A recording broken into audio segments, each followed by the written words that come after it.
healthier, better, better, better. All right, Taylor, thank you for coming back on to the podcast. I know it's been a while. I'm excited. It's been like 3 years, 4 years? Longer. Longer, I think. 4 years? I feel like Maybe you've 5. tackled like 3 different spaces since I saw you. You think so? I think so. We're going to talk about Oh, it, but okay. we're going to have a Red Bull. We got some Yeah. big mamas. Yeah, these are the big boys. Sugar-free, thanks to Stacy. Ready? Picking them up. ASMR. Nice. Cheers. Cheers. Just how I remember it when I was in grade 9. Grade 9 drinking Red Bull's crazy. Well, I was crazy in grade 9. Okay, so the first thing I wanted to actually ask you was last time you were on, we talked about your journey through gymnastics, dance, bodybuilding, and now you're kind of going into the hybrid space, I see. Yes. Looking at it now, what do you understand about yourself today that you didn't understand during the earlier phases? Ooh. Because you've done so much. You're so. We like to brag about you. Thanks, We like to guys. brag that we know you, and we like to brag about like your discipline, your hard work. Like you go, I feel like you really just full on go into one space, do the best you can, push, push, push, push, and then if you feel like you've accomplished what you want, you're like, all right, the next one. And I really, really respect that personally because it's just like you're trying so many different things, and so many people are so afraid to try one thing. Right? Especially if their niche is so specific. Like, I think the physique and the bodybuilding was such a big change for you, So different. right? Yeah. And we talked about that a little bit earlier on, but now you're going to the hybrid space. Yeah, so so I do think one thing that I've learned about myself through fitness is that I'm an all or nothing person. Yeah. You know what I mean? Yeah. Like, I can't just kind of do bodybuilding. If I'm going to do bodybuilding, I made it my entire focus for an entire 3 years. And now that I'm going into hybrid training, it's like my entire focus. I don't know how long I'll be in the hybrid space for, but it's just the beginning for me. I'm really looking forward to High Rocks this year, as well as I'm going to do a marathon. So it's kind of like my endurance era as an athlete, because Okay. I know I'm disciplined in like working out, and now I know I'm disciplined in nutrition and the whole bodybuilding side, but can I be disciplined in an area that I don't even like? Because I technically don't like running. Like, I've never liked it, never been a runner, never. How do you say I technically don't like running? 'Cause I think- Girl, I think- you don't like running.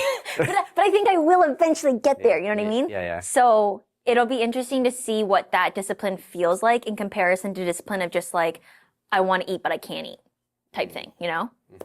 Well, I know a lot of people who are doing like high rocks and stuff like that. Like they almost feel like they can eat a lot more because they're doing so much more endurance work. Calorie burning wise, so much more. So when it comes to calorie burning wise, what's the big shift that you found so far?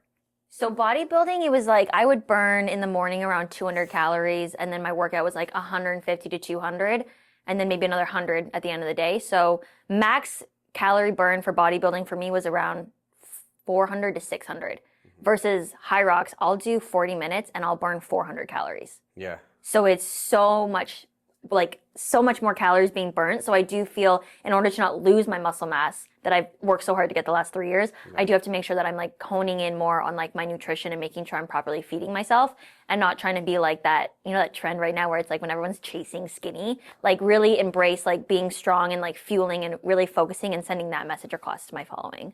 Yeah, that's definitely another thing too that we've appreciated you is you really emphasize being strong.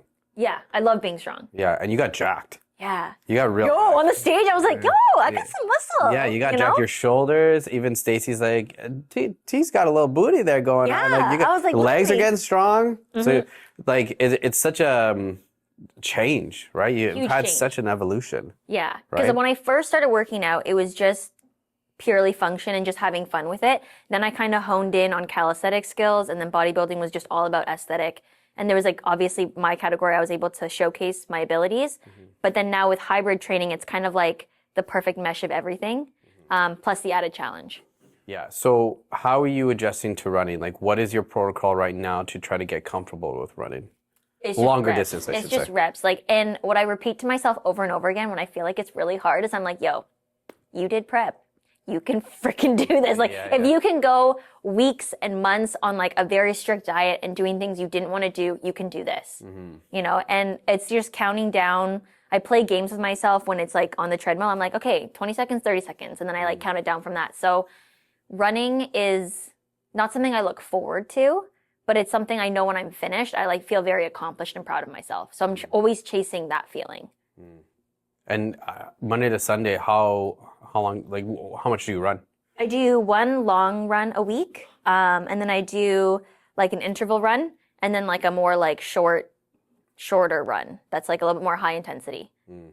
So just kind of working on like my zone 2 running, as well as just being able to like run at a faster pace with my heart rate, like not being able to recover as much, because that's more of like the high rock side. And I think high rocks and marathon will kind of go hand in hand, because I'm just doing so much endurance training that my marathon time should be pretty decent. Even from when I first started running to now, like I think my first time running, I was at like a 4.55, like a light jog. And I was just like, yeah, we're going. But now I'm trying to run at more of like a 7.5. And it feels relatively like challenge-wise the same as like the 4.5 did when I first started. So it is nice to also see that progression and like see how well I'm doing with running, considering I'm relatively new to it. Robbie, who's on the podcast, said that statistically the most successful people coming into High Rocks are the people who originally are really good at running. Yes, it's a running thing. Anyone who tells you different is wrong. People who are like, oh, you have to be like super strong and jacked. No, you have to be a good runner. Because if you can get your running times good, that's majority of the race. Are you doing it like alone or with a teammate? No, I'm doing doubles with my boyfriend Jackie, because I don't want to do the entire thing myself. Yeah, of course. I mean, it'd be kind of nice when you're like, okay, I need this little breather, smash out these reps, and then we go back and forth, right? Plus, I think it's like a fun way to do something. I think For sure. by yourself, if you're going to do it by yourself, I would really have to decide like, this is what I want to do. And like, it would change the mind shift of I want to be good as a hybrid athlete to I want to be like the elite 15. So right now I'm just like, I'm dipping my toes into it and seeing how I do. I'm still very committed to it, but I'm not in that whole, like, I need to be the very, very best in it. How do you balance in your mind, like, if I'm going to do this, like, between doing my best and, because I'm the kind of person, like, if I'm going to do something, like, I want to taste gold. Yes. Right away. Which You know I what do. I mean? I won't be like, I already told Jackie, I was like, I want us to get like a very good time, like top 5 time in our. Jackie's like, oh my God, come on. He's like, I signed up to do this for fun. But I do want to be like, in the category that I'm entering in, I want to be one of the best in that category. So it's like doubles, co-ed, and then your age group. Yeah. So I want to be one of the best times in that. And then if I go towards doing singles, I want to be the best in my age group, and then eventually be able to, like, once I have like the top time in like the open, then I would go to pro. But that's. So, you seem to have already planned it out in your head. It's in the back of my mind for sure. Yeah. Because as I'm training, like even going into it, because I remember when I first jumped on the call with High Rocks, I was just like, hey, I'm interested in doing it, but like everyone online is posting it and it seems so intimidating. And they're like, technically you could run the race at whatever speed you want. If you want to be very competitive, that's when training gets obviously more serious. And I was like, well, I'm going to take it seriously. Like, I'm not just, I don't want to go and do it in like a 3-hour time. Like I want to go and be like one of the best times there. 100%. Because do you have a coach for it? Not right now. Okay. But I am, because the first one is New York, which I chose that one because it's not a home race, because it's like less pressure. Okay. You know, going to New York, it's not, Toronto. And you get like a fun trip out of it too. Yeah. But when I do Toronto, I think that one will be like my first serious one. It's like pedal to the metal. You're gonna. Yeah. Yeah. So I'm training for it right now, and obviously I've like reached out to people who do it, and I've had like guidance in that way. But if I do feel like I'm not hitting my specific times that I want to be hitting going into New York, I'll probably like get a coach. What's something that surprised you with the guidance that you've been told, that you like, it either gives you a little bit, not anxiety, but a little bit of worrisome, okay, I got to double down on that? It's more so the attention to detail of like the small parts where you're going to lose time. So like your transitions, when especially doing partners, you have to like transition and make sure you're saving as much time. And also just like the little penalty rules, making sure like you're very well aware of like where your feet are so you don't cross the line and get a penalty, or like how close your hands are to your feet during the burpees. And also just making sure you're paying attention to like grabbing the right weights and stuff like that. Cause sometimes people don't do that, or they go in through the wrong gate and they get like a penalty, or you like miscounting your laps. And that would throw everything off. Yeah. And there's just so much going on that day that I do think it's just going to be like, you're so focused on just like full speed ahead that you're not taking in those little details. So just making sure I'm paying attention to like, yes, trying my hardest that day, but also paying attention to all the little logistical things. So are you already thinking about like, once you smash High Rocks, what you want to do next, or you're just I've always wanted to do powerlifting. I still haven't done powerlifting So that's yet. the next one. Powerlifting is still in what I want to do, but this year is definitely my just hybrid. High Rocks. Yeah. High Rocks, yeah. Yeah. High Rocks and then marathon. And then I do want to start competing in calisthenics again. Oh yeah? Yeah, because That'd I be do cool. want to get a world record in the weighted dip. That's on my radar. What's the record right now? I think for my weight category, I think it's like a 165-pound dip. Yeah. Yeah, so I can do that. Of course you can. Yeah, You're so- strong as shit. But I gotta work up to it again. Yeah, but of course. that'll be my goal to compete in calisthenics in 2027. I feel like you're like Thanos. You're like connecting wanna all collect these them. I all wanna these collect them all. infinity stones. I'm like, Jesus Christ. Yeah. That's pretty cool. I think that's always been like my outlook on fitness though, is like if you can kind of be dabbling in everything, one, you get so much experience and you learn so much of the process, but two, it just really makes you feel like you can do anything. Yeah, and it's just you add so many tools to your belt, right? Yeah. Like So many different coaching aspects, so many different ways, because like each coach has their own way to like look on fitness. And so you just gather so much information. oh, 100%. And do you still train people now in general? Yeah. So I'm assuming that all these different coaches and elite people that you're meeting, you're absorbing it, and then you're taking that to train your clients in a different way if they wanted that too, right? Yeah, It's absolutely. inadvertently making you a better trainer also. Yeah, I always think like as a coach, like I know some people are like, oh, like your trainer is a trainer, like they can't be a good trainer. It's like, no, like those are the people who are very open to learning and being a student again. And that's kind of like the best place to be in because you know you don't know everything because fitness is gigantic. You can't know everything. So which versions of like the gymnastics, bodybuilding, hybrid, which of these have you felt so far have taught you the most about yourself physically? I think bodybuilding. Bodybuilding taught me a lot about myself. Bodybuilding was something that I got into because I really wanted to test my discipline, but I think it also taught me a lot of where I wanted to be in fitness as well. So it's like I know at one point I really wanted to like continue in bodybuilding, go pro, have my debut and like all that stuff. And then when I got to the Olympia and I did well, I was like, okay, I want to prove to myself I can do it again. It wasn't just like because of my Instagram or like whatever. And I had certain aesthetic goals that I wanted to chase, but it also taught me when to be able to like step away from something. Because I think for a long time, like it was like, when you're younger, you just like, if you're told you're good at something, you just do it. Versus doing something because you're passionate about it, not just because you're like, oh, I'm good at it, I think is the major difference. And I think the biggest growth that I saw in bodybuilding for myself was that I knew I was good at it 3 years in a row, top 3. But at that point, I was just kind of like, I'm good at it, but I do know I want to do other things. And I shouldn't just do something just because I'm good at it. Yeah, of course. You So- should be more passionate about it. Yeah. So it's like that learning curve. And then of course it's like the discipline and just like, you know, all the different, you build tougher skin because the bodybuilding world is like kind of cruel. They're kind of mean, you know? Yeah, man, it seems super harsh. I won't Yeah. lie. Like the whole process of it and like I feel like how are the competitors on like The competitors are great. Like they're Yeah. nice, but it's the people online and it's like, I know I'm on social media, so I should have tough skin in that regard. But I think it's like you go on stage, you're already like in a vulnerable position. Cause for me, I already knew I'm small compared to everyone else. But to have people like then go on in line and be like, she's fat, she doesn't deserve to be there, she's a joke, blah, blah. It's like, Well, bro, so, I'm so personal, bro. yeah, like, yeah. I'm just trying to do my best. like out I'm there. just here. Yeah. So I do think sometimes the people who are like the keyboard warriors and stuff like that are a little bit crueler in the bodybuilding world. How do you avoid that though? Do you do you try to avoid the comments? Yeah, I just like I'll leave them there because I don't tend to delete stuff, but I'll just tend to like not say anything. My following will usually chime in for me and be like, well, actually, you know, and it's nice to have that kind of support. And I do think like the people who support me for like what I do is very different from like the bodybuilding community. In what way? Is that the people who follow me like some of them don't even realize I'm a bodybuilder, you know? And they're like just invested in like my journey and what I'm doing versus bodybuilders are just like, they only follow bodybuilders. They only care about bodybuilders. So that's why they're like a little bit more, I guess, like disconnected from the person behind it. They're just like, oh, you're just like a bodybuilder I follow. Oh, I see what you mean. You know what I mean? Do you like what do you think of the term that's like thrown so much right now with like a hybrid athlete?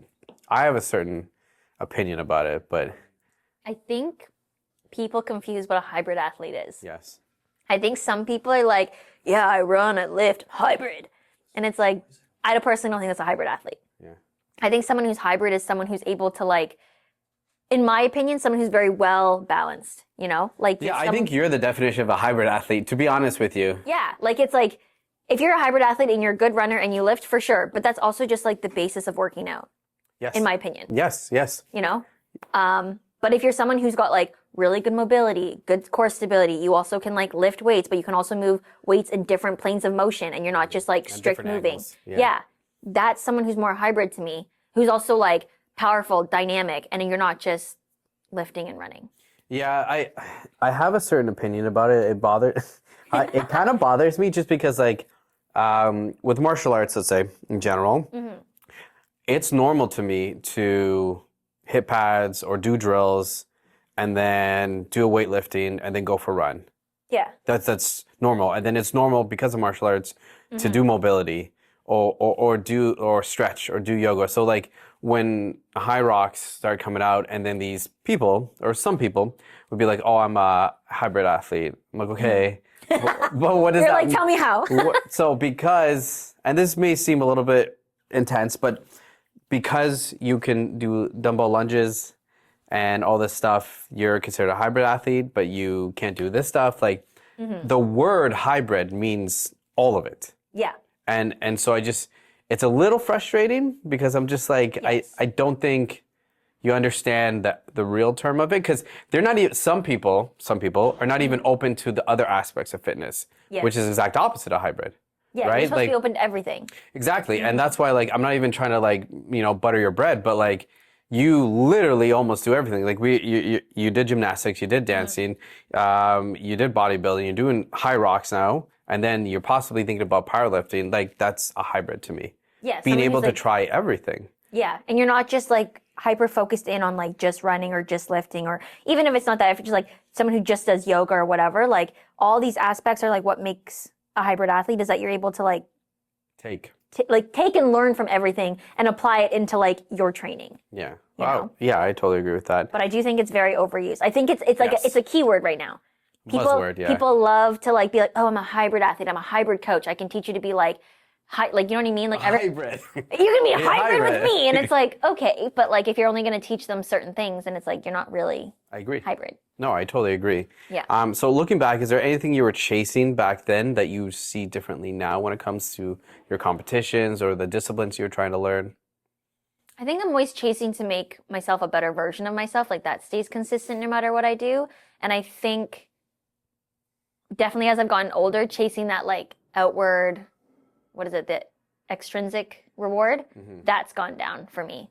It's really about how I feel. And like when I was like, Intrinsic, when I was younger, I like cared very much about like the outside world and what they thought of me and like, the words of affirmation and stuff like that from other people. But now it's like at the end of the day, I want to come home and feel good about what I'm doing and like give myself the affirmation for myself and not feel like I need someone else to tell me that I'm great. I know I'm great. And I think that's something that I didn't used to have before.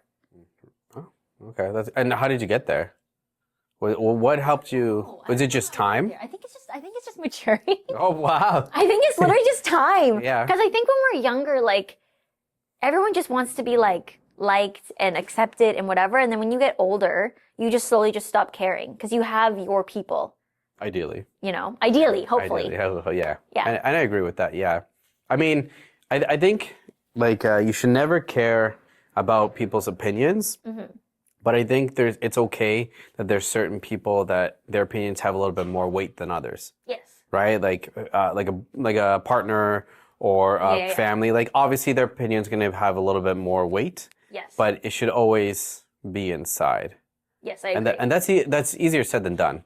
Because 100%. how many people, I don't know if you know, but how many people are like, yeah, I don't give a fuck what anybody says, but really like No, they give all the fucks. all the fucks. They're like, I very much care. Yeah, like I didn't even ask you that. You just said it out loud. Like, Yeah. like I think it's interesting how people learn that stillness with themselves. Maybe like, but I think also looking back, I think that comes with the proof that you provide to yourself. Yeah. Right? Look how much you've done. You're like, listen, I'm badass. Okay? Yeah. Like I know I am. You did all this crazy stuff. I don't need anybody's opinions, Yeah, that's a part of it too. I do think I've worked incredibly hard to be in a space where I am very proud of everything I've done, and nothing anyone says can really take that away from me because I can be like, hey, X, Y, Z. I'm super proud of my. Look at the resume. Yeah, I'll be like, hey, this is what it is. Choose one thing. Yeah. So I think it is something that comes with maturity, but then also like being able to put value on the things that you've accomplished and making sure that those stand out to you. What's the last compliment that was given to you that took you back? That actually had weight towards it for you? I'm trying to think. I had someone come up to me recently, but I'm trying to think if there's like any other outstanding ones. I think honestly the ones that like stand out to me the most is like when people tell me that they watch their videos with their kids, like my videos with their kids, and they're like, my daughter wants to like be like you, like she sees you doing all these strong things and she wants to be strong like you. And I'm like, that's really cool because when I was younger, I didn't really have like someone to look up to like that, you know, especially like in the Asian community. Of course, there's like Asian gymnasts that I was like really big fan of and stuff like that. But in terms of being, you know, watching YouTube or TV or social media at the time, it wasn't like I had like a favorite influencer who was Asian and strong and like petite like me. So to have that in my community is always really cool. So you lived in phases where your body has been judged visually, and now it's where it's judged with what it can do. How has your relationship with your body changed between being the product on stage and now a weapon, a tool? I think slowly, like right after bodybuilding, there's always a little bit of body dysmorphia, like always, you know? Yeah, talk a little bit about that, because I feel, and you can correct me if I'm wrong, but I feel, and hopefully you don't take offense to this, but I feel like bodybuilding can be the opposite of health.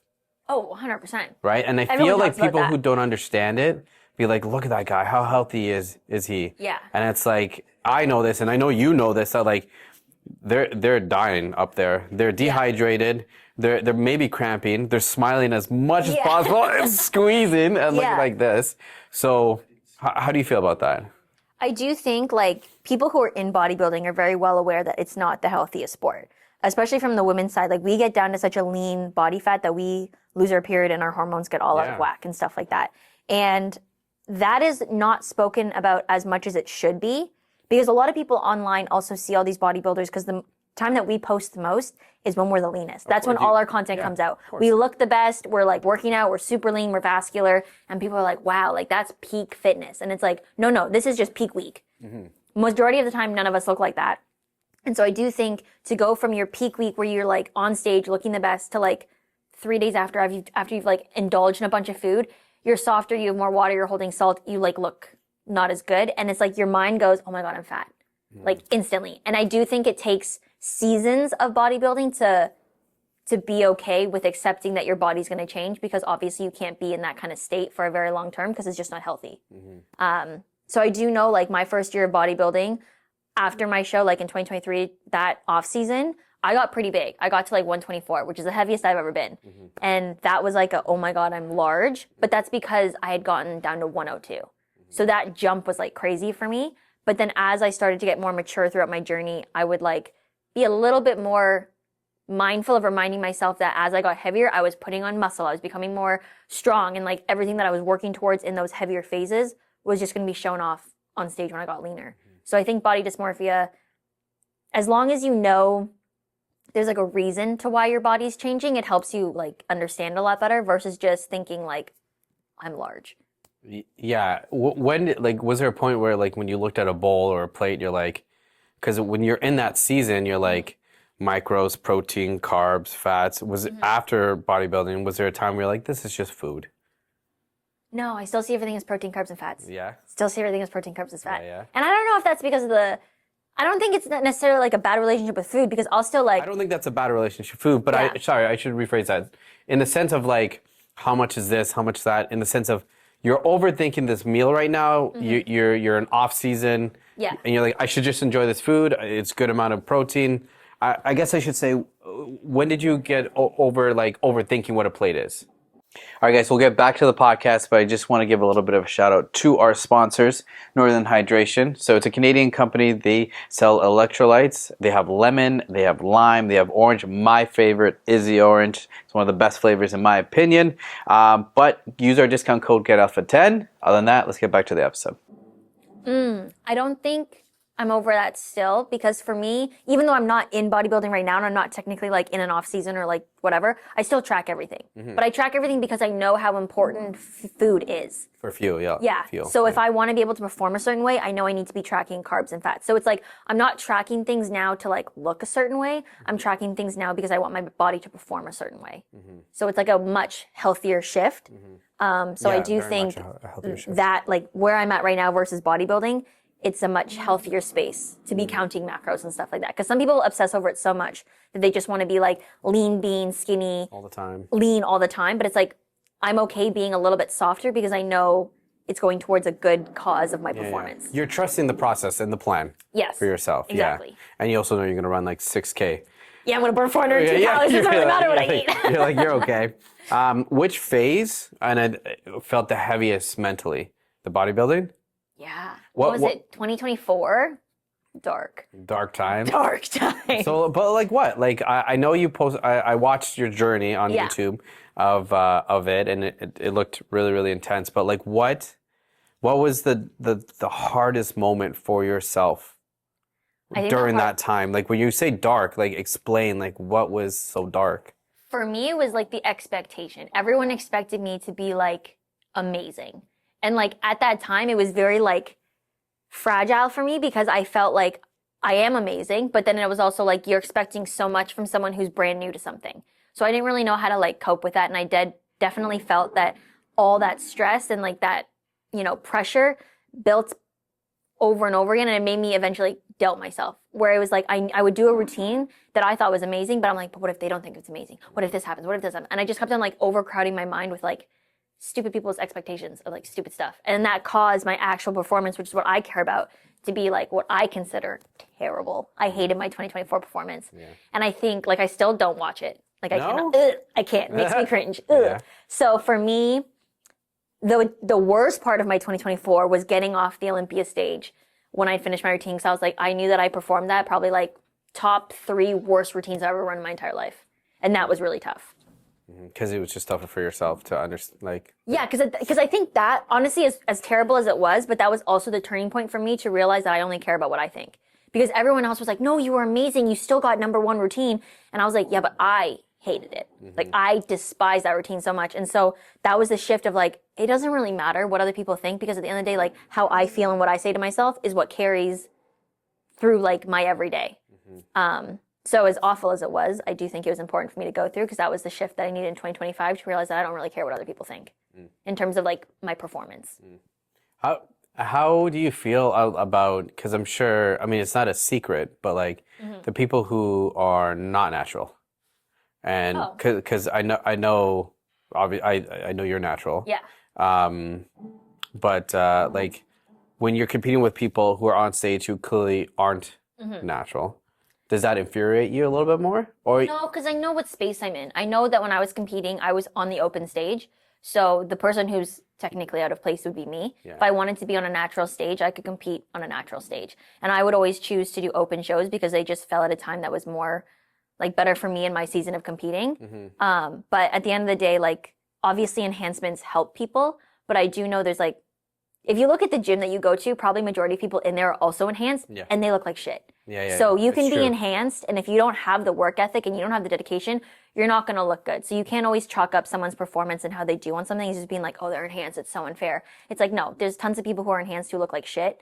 It's the hard work and dedication that gets them there. Of course, for me, it is like, I feel like there's a certain wall that I can only get to, or like a certain point being natural.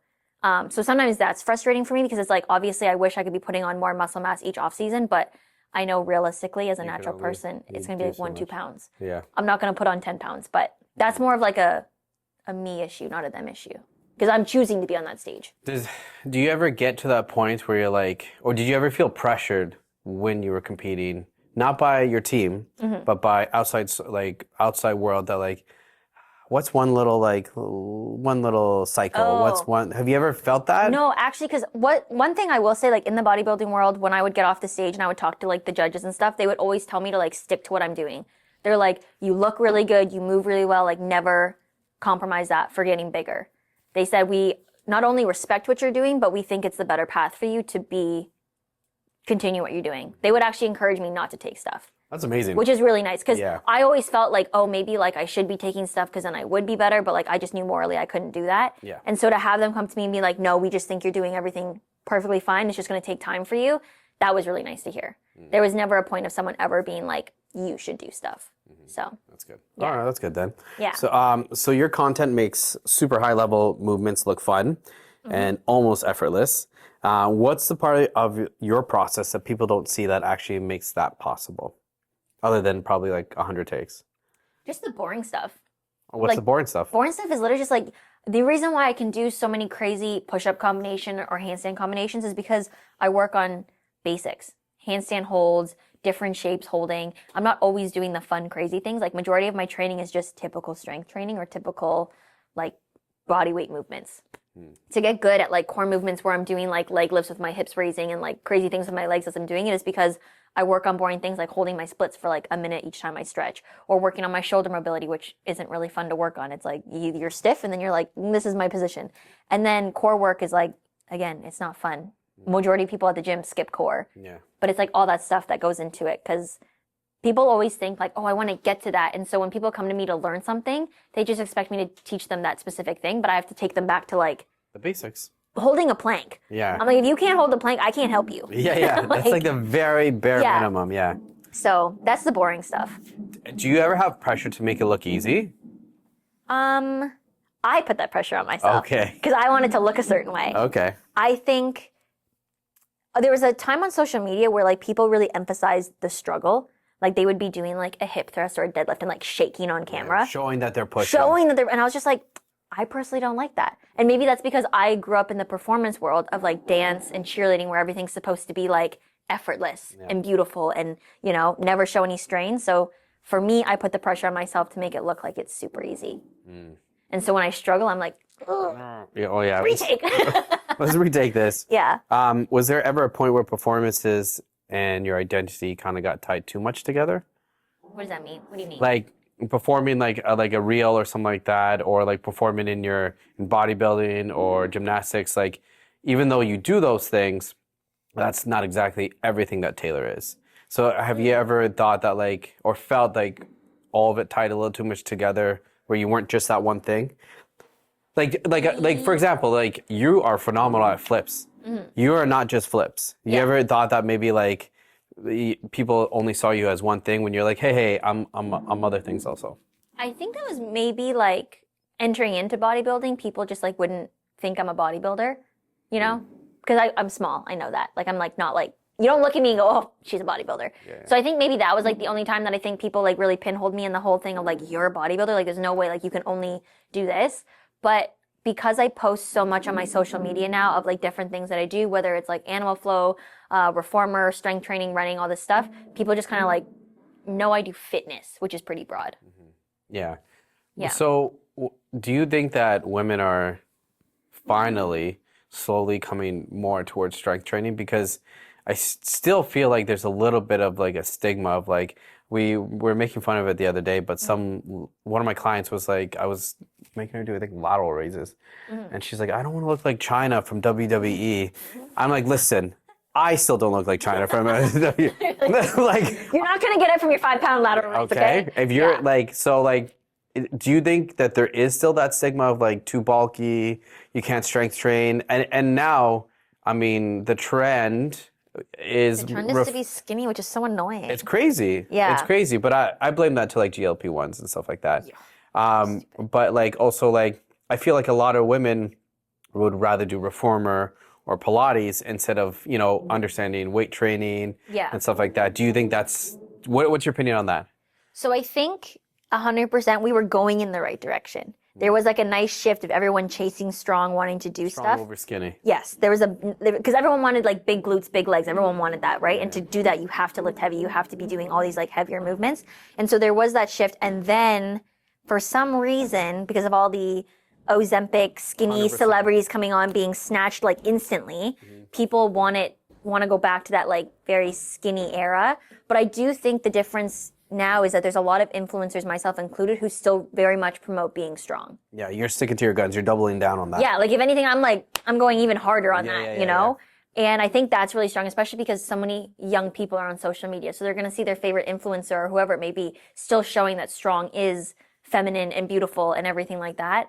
I do think Pilates and Reformer gets so much more hate than it needs to, though. Why?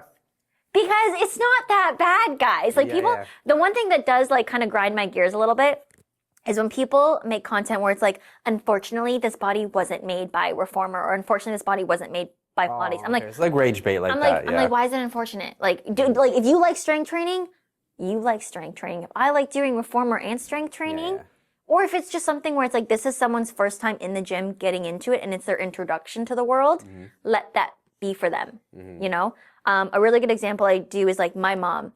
never worked out like a day in her life. Does not like it. The most she would do is go on a walk. Now she goes to a reformer, and that got introduced her to a bunch of friends who also do a HIIT class, who do a spin class, who do a body move like weight class. It's all a branch. And now she does all of those other classes. So whatever gets you in the door of fitness, whether it's a yoga class, a spin class, reformer Pilates, let that be for someone, and don't discourage people right off the rip. I feel the same way about pickleball. I fucking hate pickleball. What? I play pickleball. I don't know why I don't know why it bothers me so much, but if it makes you it makes get hit by a pickleball? No, but I think as long as it makes people or clients have more activity, steps, gets their heart rate up, really that's all that matters. That's all that matters. You know what I mean? It's just a stupid little thing with me. Yeah, you're just a hater. I'm just drinking haterade, obviously. But I feel the same thing with that. It's just like, as long as it gets them moving. Yeah. And as you said, if that gets them more comfortable with health and fitness, and they're like, now I feel like good enough to try a HIIT class. It's like, well, now it branches to another thing, and then another. Exactly, and it just opens you up to more. And you like make friends who like open you up to more opportunities and stuff like that. So I do think reformer gets way more hate than it needs to. I personally love reformer. I know you do. I do. I'm not going to say it's like the hardest workout I've ever done. No, it's not about that. But it's good because. But isn't it only as hard as you make it? Yeah, exactly. So in class, I'm very like aware of like my core engagement during class. So that's a lot of the times where I work on like my deep core during reformer. And I also just focus on like my actual mobility and like doing things a lot slower. I think in strength training and in everything else I do, everything's very fast and dynamic. So being able to be like slower through my movements is a good contrast for me. It's almost probably a little bit meditative for you too. Yeah, I like it. It's not something where I'd be like, I'm only doing reformer that day unless it's an active recovery day. I still always get my other lift in because it's complementary to what I do. But you could say the same thing about how I run. It's complementary to what I'm training. It's an added, added on. Core training is complementary. So. So a lot of people say they want to be a hybrid athlete now, but most people end up average at everything. In your opinion, what does being truly hybrid actually require that people aren't willing to commit to?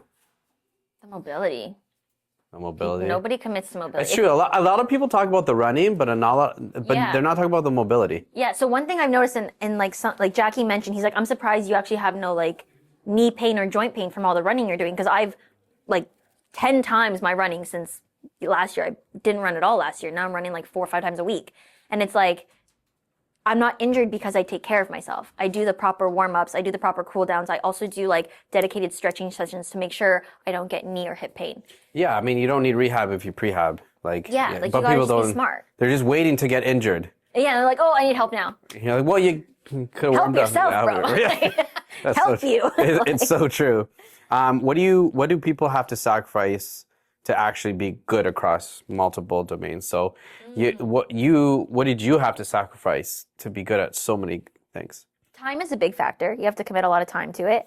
But the other thing is you have to be willing to be ugly at stuff, and that's a thing a lot of people aren't willing to do.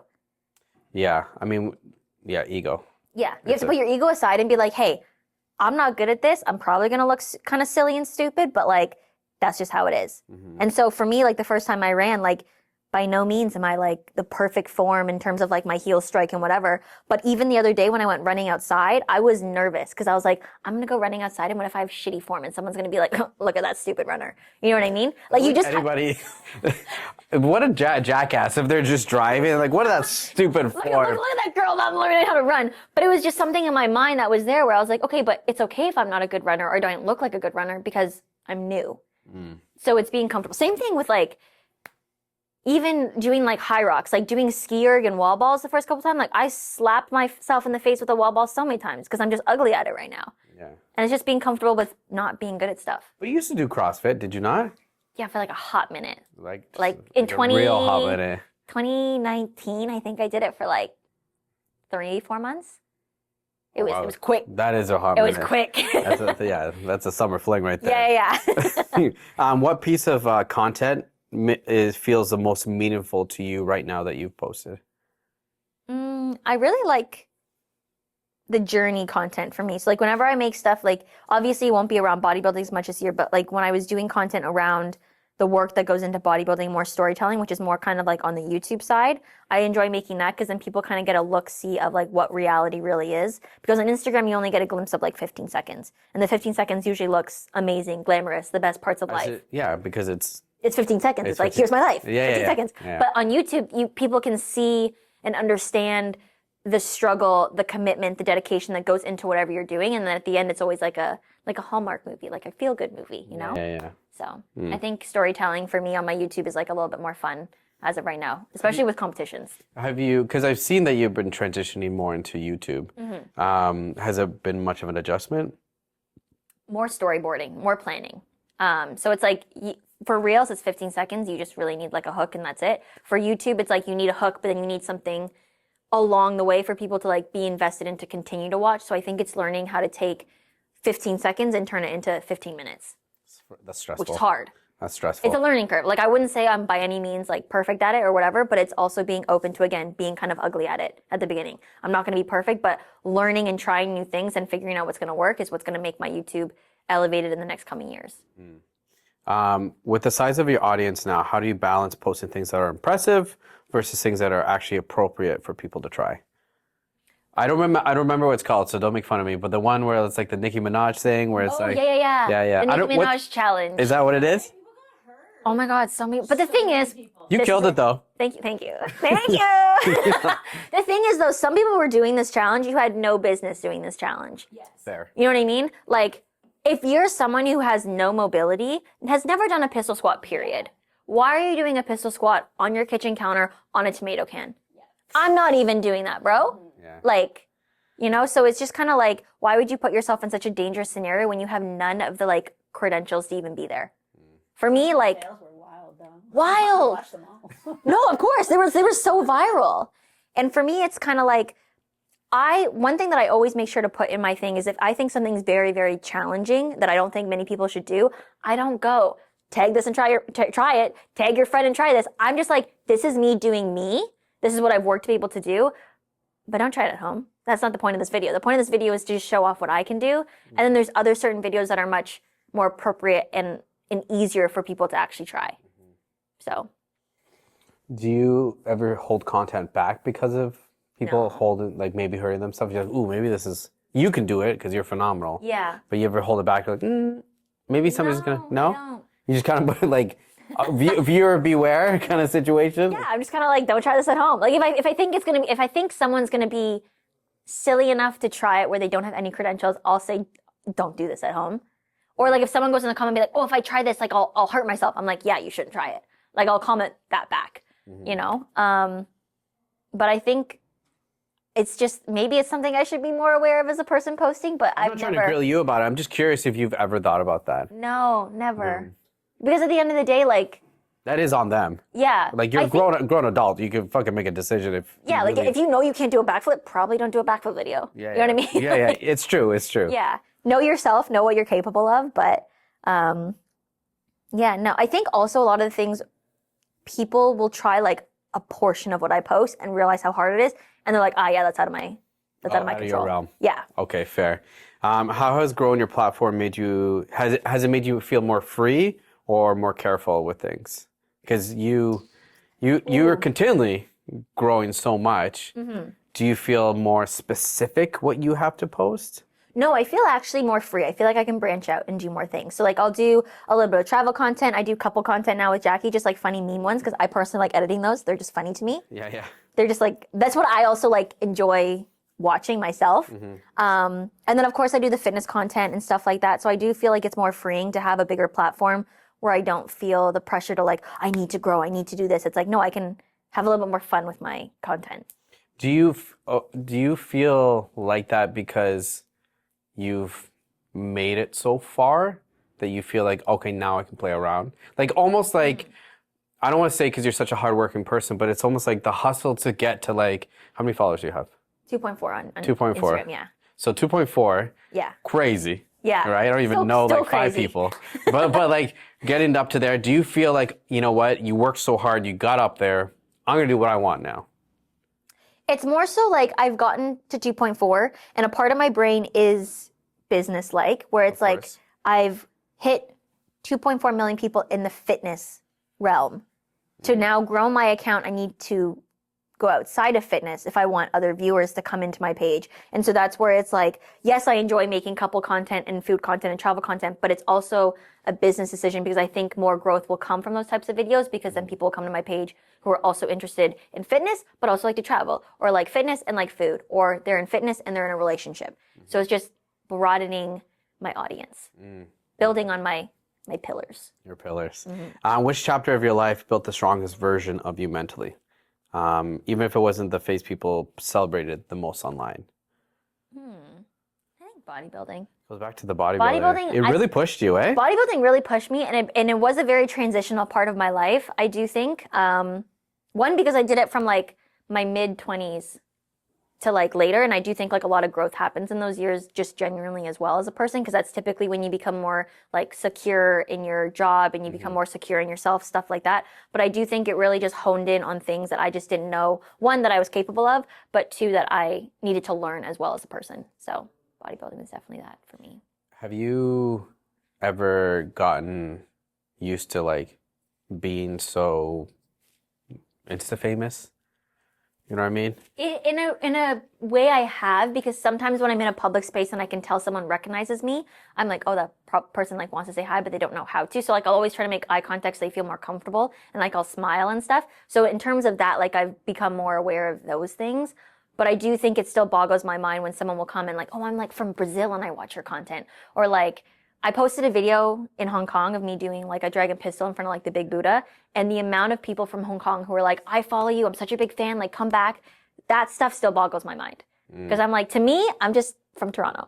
I'm from Newmarket. Like, it's not even Toronto, bro. Like, That's so funny. yeah. But so do you feel like you have to almost put like a persona? Not because you're not a fake person. You're a very, very genuine person.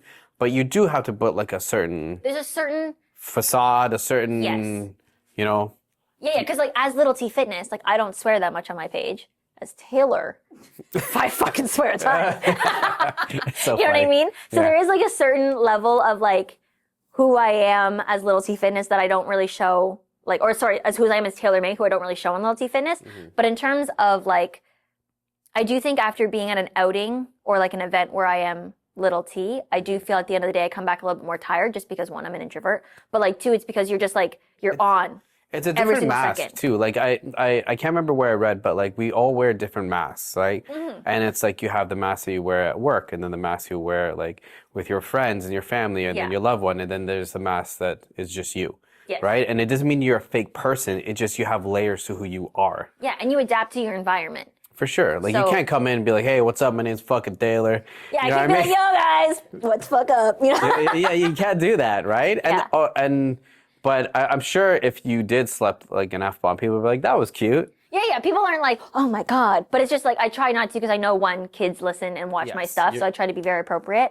But it's just like, I am a little bit more lenient as well with myself as I've gotten bigger on my social media to like not feel like I have to be like perfect, you know? Which you've said you never want to give up the trainer side of your work, right? Never, yeah. What does coaching satisfy in your content creation? Sorry, what does coaching satisfy for you that content creation doesn't? I think because I still have some in-person stuff, I still like that in-person feeling of coaching because I have online clients as well, and I'm definitely as involved as I can be, but there's such a difference in actually like seeing someone each week and like catching up with them in person. It's just so much more fun. Like who I am when I'm with my in-person clients just feels very like humbling to me because they're the same people I started my career off with when I was like fresh out of university. So I do think it's very grounding for me still as well. And I also just I like teaching in general. So it's just something that I've always wanted to keep in my like rotation of work. It's like hosting workshops, yes, and like doing online things, but I also still like doing in-person one-on-one stuff. What part of Taylor does Jackie get to see that the rest of the world doesn't? I'm like, Hey guys, hope you're enjoying the episode. I just want to give a little bit of a shout out to one of our sponsors for the podcast, Methylene Blue. You can find this at Paradigm Supplements. We like to use it here at the podcast just because it helps with gut health, immune system, ATP performance. Use code GETALPHA15 for a little bit of money off. Other than that, let's get back to the episode. I'm a little bit like more childish. Like I'm very like. I love you like a little bit childish. Like silly, like Yeah, playful. like I'm a little more silly. I think my close friend group gets to see my silliness, but I think like in terms of like online, I don't think people see it as much because online I'm like I feel like people online would relatively say I'm put together and like I'm a very like high functioning adult, but like sometimes like functioning adult. is that a word? I mean, to be fair, there's a lot of low functioning adults out there. True fact. But like High functioning. high functioning, I would say. I can confirm. But there's some things that I do with like okay, so the other day, one of my friends put on their story, raps win. But I read it as raps swin because it was spaced out. And I literally looked at Jackie, I was like, what's this mean? And he's like, are you stupid? Like, just read it. So like, I feel like I don't show like, not the ditzy side, but just like I don't take time to think. I think it's like a silly, playful side. Yeah. That's the way I see it for you. Mm-hmm. Like the playful side. Just because you're so driven, right? I'm very focused. You're a yeah. very focused person, very driven person, and it shows in your social media. Yeah. And we know that about you. Mm-hmm. But I think people don't really see also you're like, huh. Yeah, I'm kind of chill. I'm pretty chill, but also when I'm in the gym, Jackie also sees the side where it's like Taylor's focused because sometimes he'll like suggest something, and I'm like, no, we're not doing that. Like we're doing fitness, we're doing this, we're gonna do it this way. We need to do it like X, Y, Z. Yeah. So when you're working out, you feel a little bit more. Or Yeah, when I'm you're very training. like yeah. Yeah. Stacey understands that for me. Yeah. The other day she. You literally just described when we're in the Yeah. Stacey the It's other like- day had to show me something about merch, and I turned on my headphones. She looked at me. She's like, "This is not a good look for me." But whatever.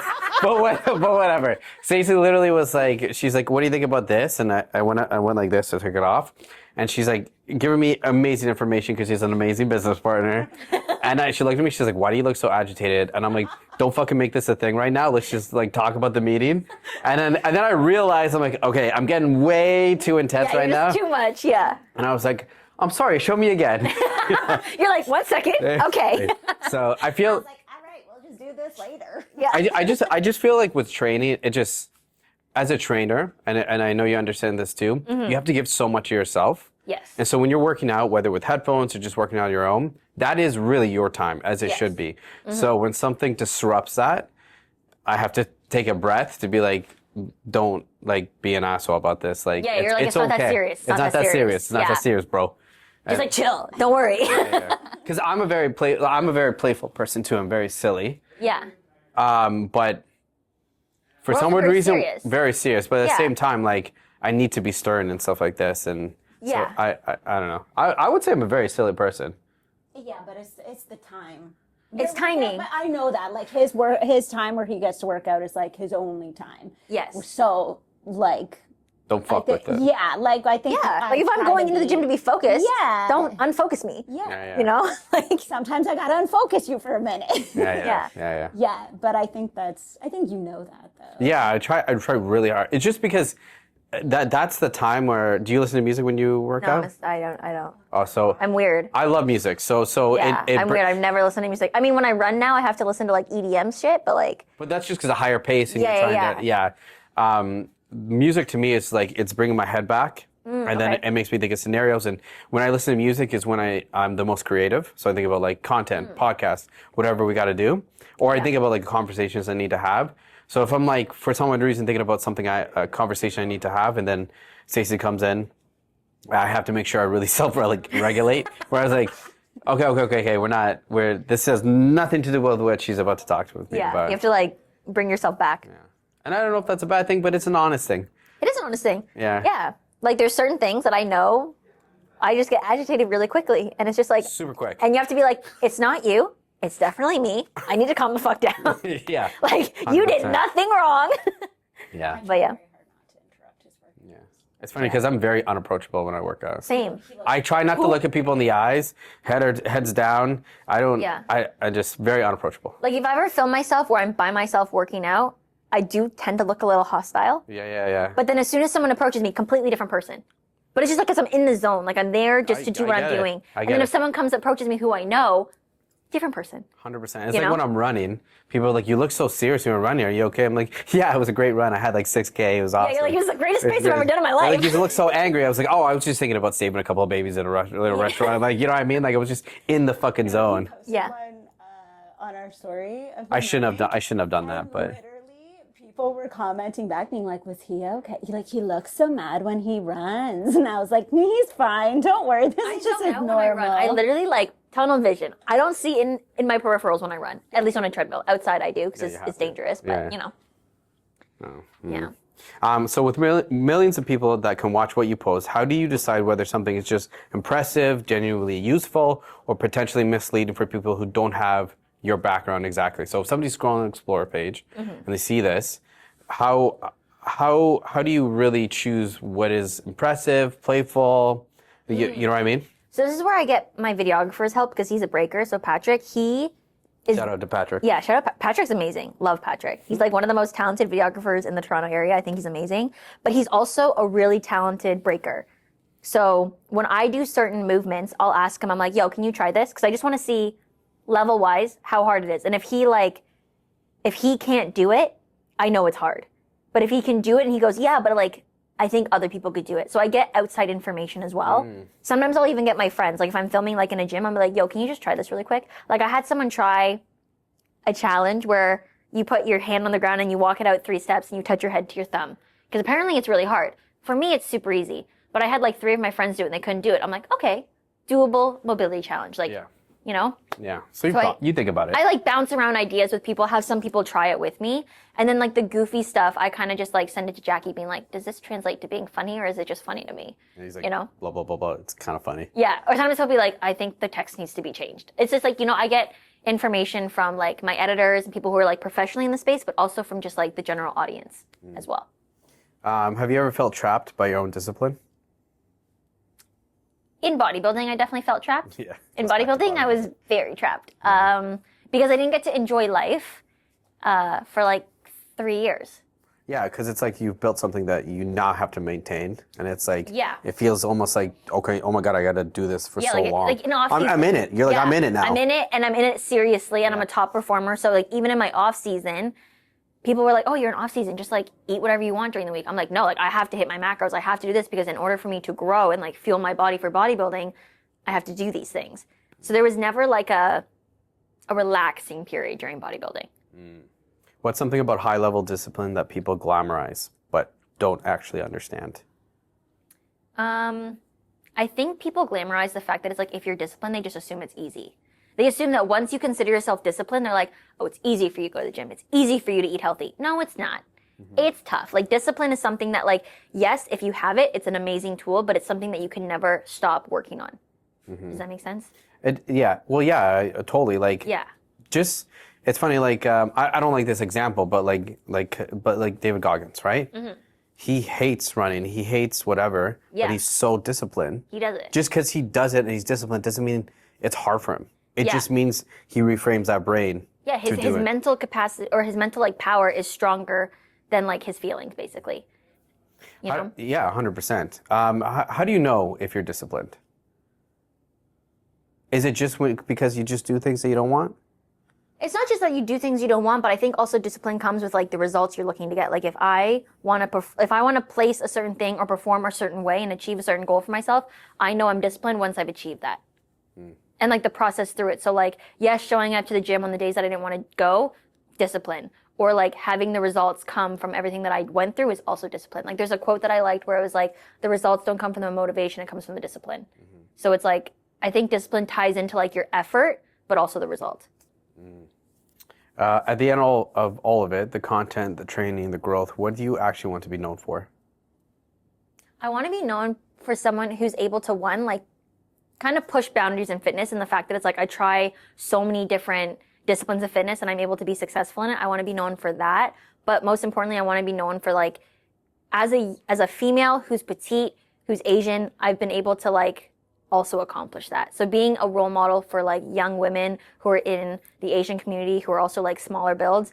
And not only am I able to like do that, but I'm still able to like maintain my femininity through the entire thing. Because I do think a lot of people are like what we were saying before, they're scared to do certain things because they're like, I still want to be feminine, but like, I don't want to lift too heavy, you know? So just honing in on that message that like women in fitness, we're able to do everything and anything we want to be able to do. And we're still able to be like girly pops. At the end of the day, you know? Yeah. So. Describe yourself in one word. Stubborn.